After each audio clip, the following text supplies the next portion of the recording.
Este es un tema muy delicado. Es un tema muy complicado. No nada más delicado, sino muy complicado. Tanto así que los criterios bíblico-cristianos están muy dispares.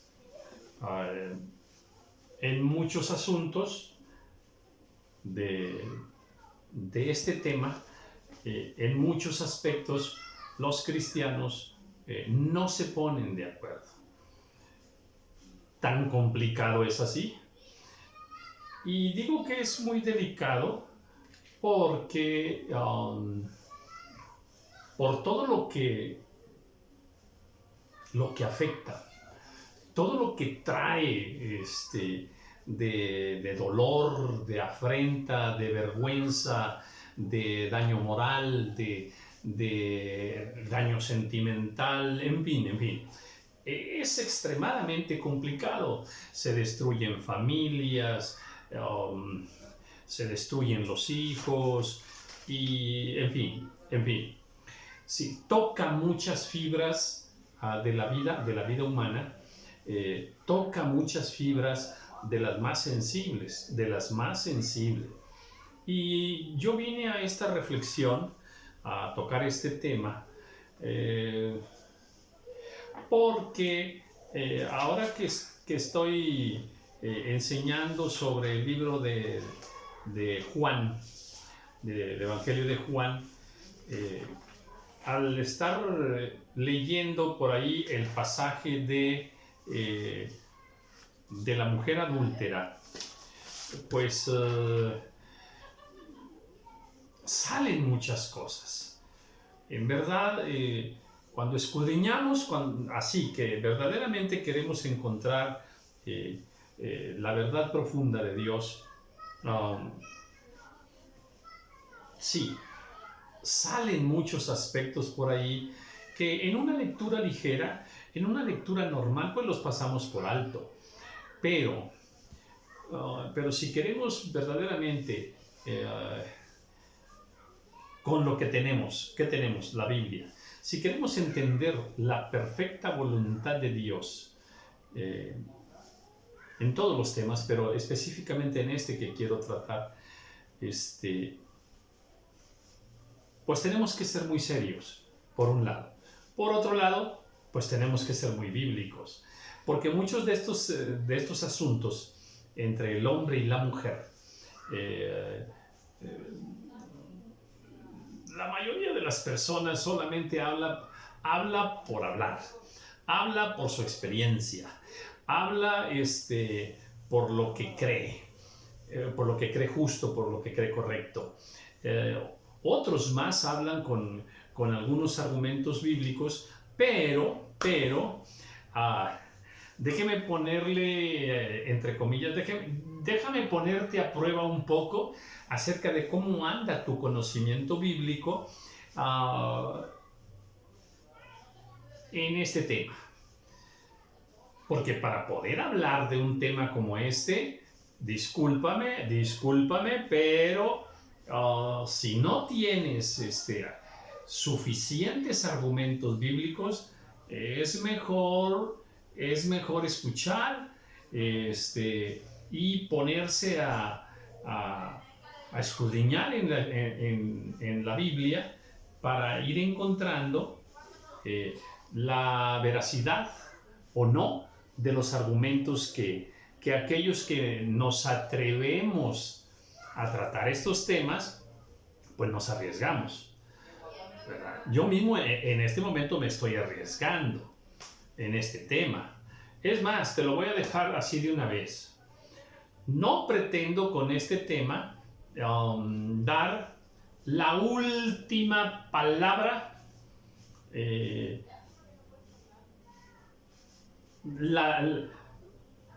no pretendo tener la verdad definitiva al respecto.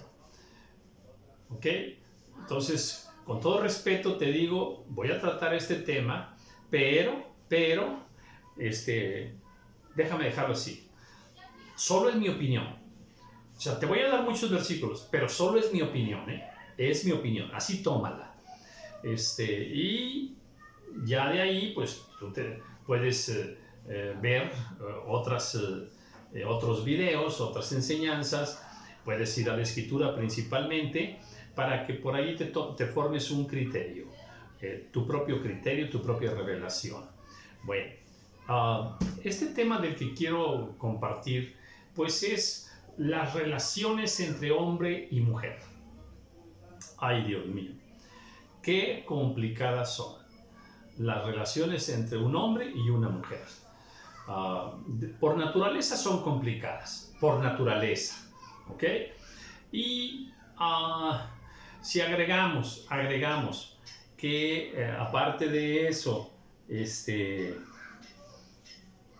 pues vivimos en un tiempo, en el tiempo actual, que ya disparató totalmente los conceptos de hombre y mujer en el sentido de las relaciones como deben ser. Está peor el asunto, está peor el asunto. Entonces, tú y yo que amamos a Dios, que somos hijos de Dios y que queremos entender la voluntad de Dios, conocer la voluntad de Dios, pues tenemos que ser muy responsables. ¿Cómo vamos a entender todo esto? Porque es muy, muy, muy complicado. Hay quienes pretenden entender esas relaciones hombre y mujer de acuerdo a los conceptos actuales o de acuerdo a experiencias o vivencias familiares o personales, o de acuerdo a cómo fue el matrimonio entre mi papá y mi mamá, en fin. Pero esos no son los parámetros correctos. Los parámetros justos son los que están en la Biblia. Y bueno, la complejidad bíblica en este tema también es extremadamente seria. A ver, Dios creó al hombre y la mujer con naturaleza diferente, y bueno, en el plan de Dios está que hombre y mujer tengan una vida juntas, una vida matrimonial juntas, y así en base a eso también la procreación de la especie humana, o sea, el tener hijos, y la familia, formar la familia como la base de toda la sociedad humana, y así. Entonces, los propósitos de Dios al crear al hombre y a la mujer, pues son los mejores, ¿no? Pero nosotros lo complicamos extremadamente. Y entonces, cuando yo veo acá en la mujer adúltera, y que le dicen a Jesús, la ley dice que debe morir a pedradas, ¿tú qué dices? ¿Tú qué dices? ¿Verdad? Y que el Señor ya les dijo aquello, el que de vosotros esté sin pecado, sea el primero. O sea, el Señor no dijo, sí, está bien, mátenla, porque la ley dice que la maten. Y ya de ahí estamos hablando de la ley de Dios. ¿La aplicó Jesús o no la aplicó? Y si no la aplicó, ¿por qué no la aplicó? Bueno, sabemos que en Jesús ya la ley termina y ahora se entra a otro pacto, ¿verdad? De Dios con los hombres. Bueno, y luego entonces al final se queda Jesús y la mujer, y luego vemos que dice, enderezándose Jesús y no viendo a nadie, sino a la mujer, le dijo, mujer, ¿dónde están los que te acusaban? ¿Ninguno te condenó? Hablamos de condenación y acusación. Y dice, ninguno, Señor. Entonces Jesús le dijo, ni yo te condeno, vete y no peques más. Aquí, esta parte es extremadamente, aleccionadora. A ver, ¿Jesús tuvo misericordia de esa mujer? Sí. ¿Condenó a la mujer por su pecado? No, no la condenó. ¿Aplicó la ley Jesús? ¿La ley de Moisés? La respuesta es no. No.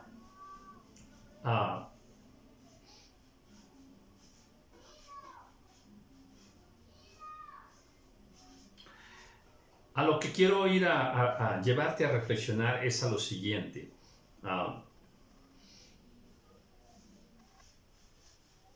El Señor le dice, vete y no peques más. Esta mujer había sido encontrada en el acto mismo de adulterio. En un video anterior, pues yo dije, para mí estaba teniendo relaciones sexuales, ¿verdad?, con alguien. Y hay que tratar también de ver quién era ese alguien, si era casado, o quién de los dos era casado, o los dos eran casados o no eran casados. En fin, todo eso es importante. Es muy importante porque de acuerdo a cómo debemos juzgar estas cosas, no era lo mismo si era soltera, si era, si ya estaba pedida, ¿verdad?, para casarse, o si era casada, o si era viuda, o si era divorciada. O sea, no es lo mismo. Aunque nosotros usemos un solo criterio para todos los casos los metemos ahí, en el mismo criterio condenatorio. Pero no debemos ser tan ligeros así, porque parámetro bíblico hay, dado por Dios, ¿verdad? Entonces, a ver, ¿la mujer había pecado? Sí. ¿Fue sorprendida? Fue sorprendida. ¿Dio voces? No dio voces. Eso la hace culpable, extremadamente culpable. Bien, pero Jesús le dice, vete y no peques más. El no peques más es muy interesante. ¿Qué tal, en este caso, qué tal si la mujer siguió viendo? Las palabras del Señor es, vete y aléjate de ese hombre. O sea, ya no peques más. Ya no peques más. Entonces el pecado está ahí. Clarísimo el pecado. Ahora, aquí una pregunta. ¿Le perdonó Jesús aquí el pecado? Y la respuesta es sí. Sí le perdonó el pecado. Está perdonado. Ahora, aquí viene mi gran pregunta. ¿Cuánto tiempo duró el pecado en esta mujer? Ahí estaba en adulterio, ¿verdad? La sorprende, es pecado, la traen y dicen, oye, esta es una pecadora. Pero ya después Jesús le dice, ni yo te condeno, vete y no peques más. ¿Le perdonó Jesús el pecado? ¿Sí o no? La respuesta es sí. Está perdonado el pecado. Está perdonado. Y a eso voy porque el tema que más o menos quiero tratar es el siguiente. Que a veces alguna sierva de Dios, algún siervo de Dios, es sorprendido en un pecado como este. ¿Ok? Es sorprendido en un pecado como este. ¿Y qué hacemos nosotros? Bueno, nosotros decimos, a ver, si ya pecó, por ejemplo, ya no puede servir a Dios en el altar, ya no puede ser pastor, ya no, se acabó, porque su pecado, en fin. Incluso aplicamos algo así también a un divorcio. El divorciado ya se acabó, ya no hay, ¿sí?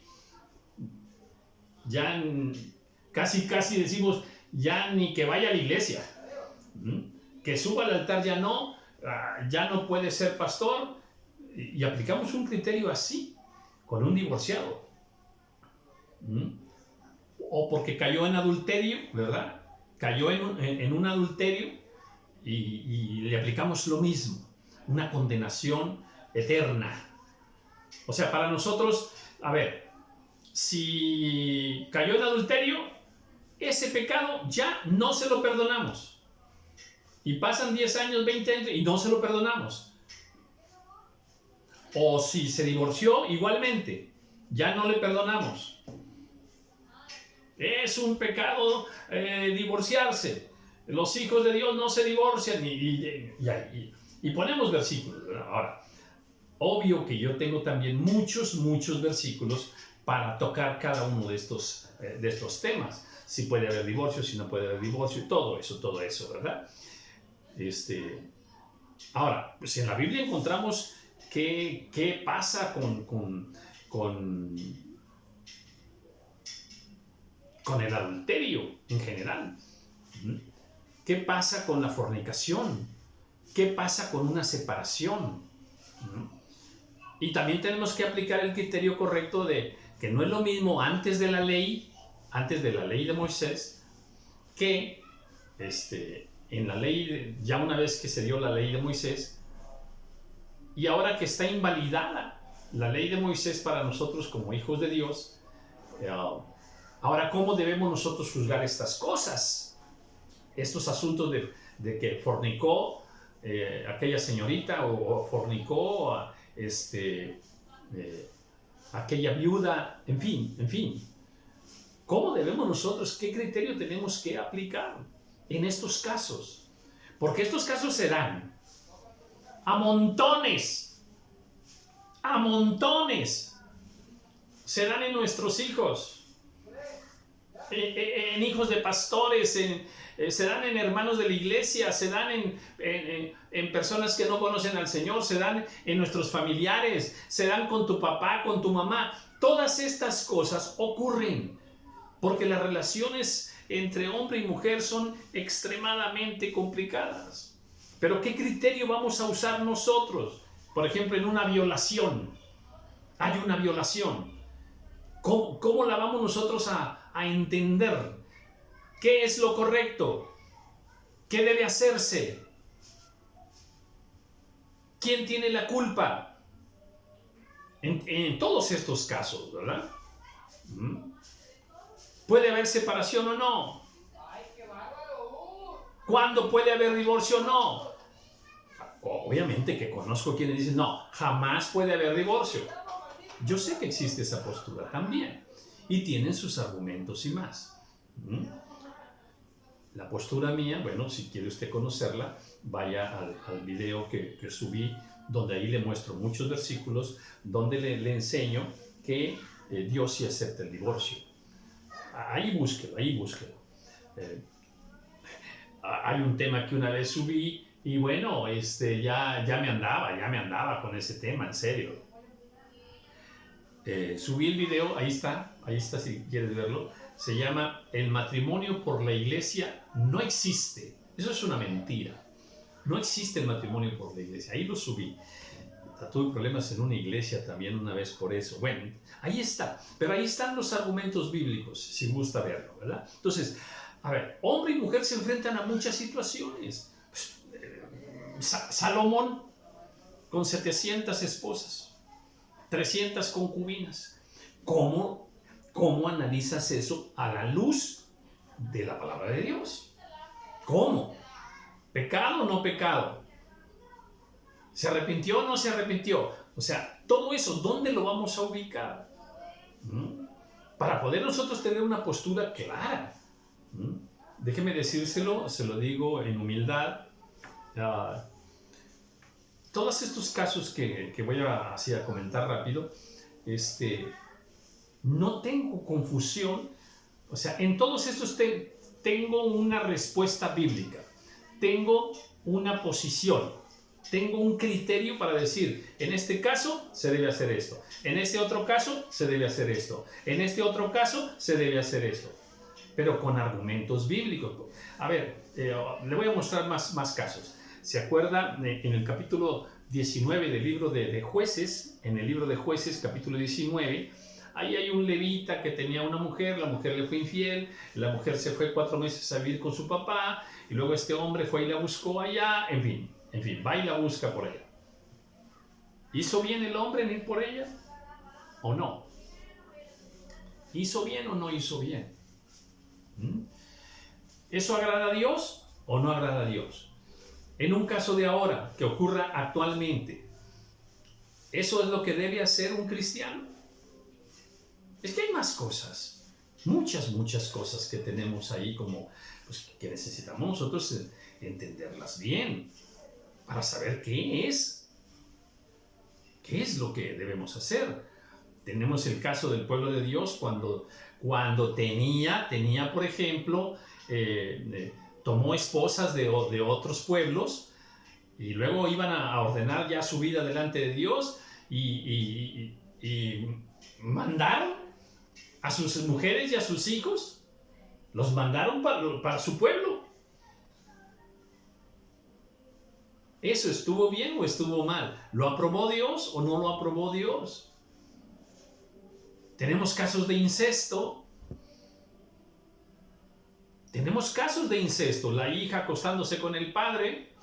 En el Nuevo Testamento tenemos también a aquel joven que tenía como mujer a su mamá. O sea, todos esos casos. ¿Qué criterio nosotros tenemos que tomar? Tenemos un mandato bíblico donde dice que si una mujer, ¿verdad?, fue y ya se casó con otro, ya no puede regresar con el primero. O sea, una mujer tenía esposo, luego ya la repudian y ella va y se casa con otro. Y luego dice que esa mujer ya no puede regresar a vivir con el primer marido. Actualmente anda un caso ahí terrible en las redes, ¿verdad? Un caso diabólico totalmente, ¿verdad? Que lo embetunan ahí como si eso fuera de Dios, como si, en fin, una asquerosidad tremenda. Esa mujer que abandonó a su marido, se divorciaron, muy famosa, y luego pues dijo, Cristo me dijo que me divorciara, y lo dijo, Cristo me dijo que me casara por segunda vez. Sí, Cristo me lo dijo, a mí me lo dijo, y barbaridades espirituales como esa, ¿eh? Ya se divorció por segunda vez. Esto pasa. David, ¿cómo analizamos el caso de David con Betsabé? ¿Cómo analizamos que el primer hijo Dios se lo mató, pero el segundo hijo ya Dios lo aceptó? ¿Por qué Dios sí aceptó el segundo hijo y no aceptó al primero? También para eso hay respuesta.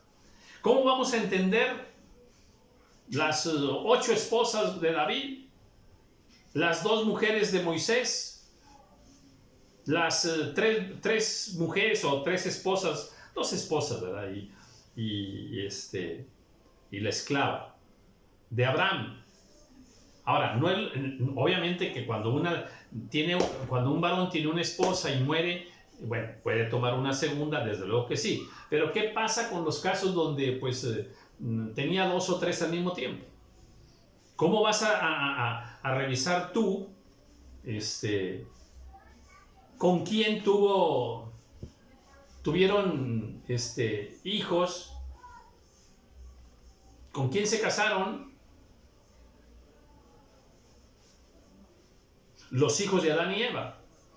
¿Con quién tuvieron hijos? Si nada más existían ellos. En fin, hay que tener criterio bíblico para pues encontrar lo justo, lo recto, la voluntad de Dios. Caso de Sansón buscando esposa con una mujer de otro pueblo, lo cual estaba prohibido por Dios. Sin embargo, ahí nos dice que Dios estaba detrás de ese asunto. Eso venía de parte de Dios. Y eso ya empieza un shock. Bueno, y eso no es nada. Puedo decirte 2 o 3 cosas más terribles. Caso, por ejemplo, de Oseas. ¿Qué pasa con Oseas? Que Dios le habla y le dice, mira, llégate, busca una mujer ramera y llégate a ella, ten hijos con ella. ¿Cómo es eso? Dios pidiéndole a su siervo, al profeta Oseas, ve y acuéstate con una ramera. O sea, yo te lo estoy mandando. Ve y acuéstate con una ramera. Señor, es pecado. Tú ve, acuéstate con esa ramera y quiero que tengas hijos con esa ramera. ¿Cómo entiendes eso? Como ves, hay muchos casos en la palabra del Señor. Todos ellos tienen explicación bíblica, una explicación sensata, una explicación espiritual correcta. Todos. No es el momento, no puedo, debo continuar. Déjame ir a, por ejemplo, a ver, vamos a ver uno de los versículos más tremendos, pero sí, en serio, tremendos, que yo encuentro en la palabra del Señor. Por favor, ojalá si tienes Biblia ahí. No quise detenerme mucho en leerte los versículos, pero pues pasajes tú los conoces, ¿no? Pero este sí, mira. Ay, Dios mío. Es Oseas 4:14. Oseas 4:14. Este versículo, uy. No castigaré a vuestras hijas cuando forniquen. Padre amado, escucha lo que está diciendo Dios. No castigaré a vuestras hijas cuando forniquen, ni a vuestras nueras cuando adulteren. Dios santo, eso es tremendo, ¿eh? Van a fornicar tus hijas, pero no las voy a castigar. Tus nueras van a cometer adulterio, pero no las voy a castigar. Y luego dice, porque ellos mismos se van con rameras. Dios, qué tremendo, ¿eh? Bueno, ¿cómo andamos en eso? Porque uno como consejero, hoy recibe cada cosa, cada caso. Tremendo. Una vez me habló una mujer llorando. Pastor, por favor, ayúdeme. ¿Qué pasó? Es que mi esposo me encontró con el vecino y me acaba de correr de la casa, hermano. Ore por mí, por favor. Dije, perdóname. Yo no voy a orar por ti. Arrepiéntete, hija de mi vida. O sea, ¿cuál es el criterio que nosotros tenemos? Entonces, si trato de regresar al libro de San Juan, donde tomé la pauta para esta reflexión, que solo deseo inquietarlo un poco, ¿verdad? Mujer, ¿dónde están los que te acusaban? ¿Ninguno te condenó? Ninguno, Señor. Entonces Jesús le dijo, ni yo te condeno. Vete y no peques más. Entonces, adulterio comprobado, por ejemplo, de un pastor, adulterio comprobado, que obviamente lleva a divorcio y todo eso. ¿Y qué decimos? Ya, señalado por siempre, ya que no sirva a Dios, Y esa es nuestra postura normalmente, ¿verdad? Ahora, obvio, Proverbio nos dice que, que cuando alguien peca de esa manera, su afrenta nunca será borrada. Conozco ese versículo. Su afrenta, y algunos se posicionan en ese versículo para decir, aquí está, su afrenta nunca será borrada, nunca. Ya no puede ser pastor, ya no puede servir a Dios. Ese apóstol, ese evangelista, ya no puede. Y nosotros tomamos esa postura. Y ahora yo le haría una pregunta. Para los que toman esa postura, le diría, ¿y no dice la palabra del Señor que los dones de Dios y el llamamiento de Dios es irrevocable? Porque para nosotros ya no puede ser pastor. O sea, nosotros le quitamos el llamamiento. Pero la Escritura nos dice que el llamamiento es irrevocable. ¿Qué le parece? Tenemos entonces aquí esta mujer que peca. ¿Se le perdonó, sí o no? Sí, se le perdonó. Pero nosotros tomamos una postura muy agresiva y muy definitiva. Ya, por siempre, jamás. Ya, por siempre. Llevará su afrenta. Espérame. ¿Qué es afrenta? ¿Qué es afrenta? Afrenta es una vergüenza, una deshonra. Eso es una afrenta.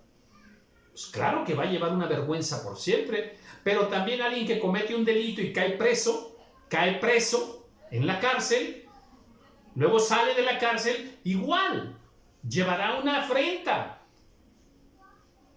una vergüenza. Pero nosotros hacemos algo mal, lo condenamos, si es un siervo de Dios, lo condenamos y le quitamos el llamamiento.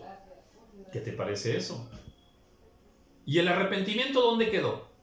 ¿Esta mujer se arrepintió? Sí. ¿Se le perdonó? Sí. Entonces, ¿sigue ahí el pecado de adulterio en ella? No. Pero la afrenta sí. Pero el pecado ha sido borrado. Dios perdona cuando hay arrepentimiento. Y muchas veces nosotros no perdonamos, sino que condenamos. Bendiciones.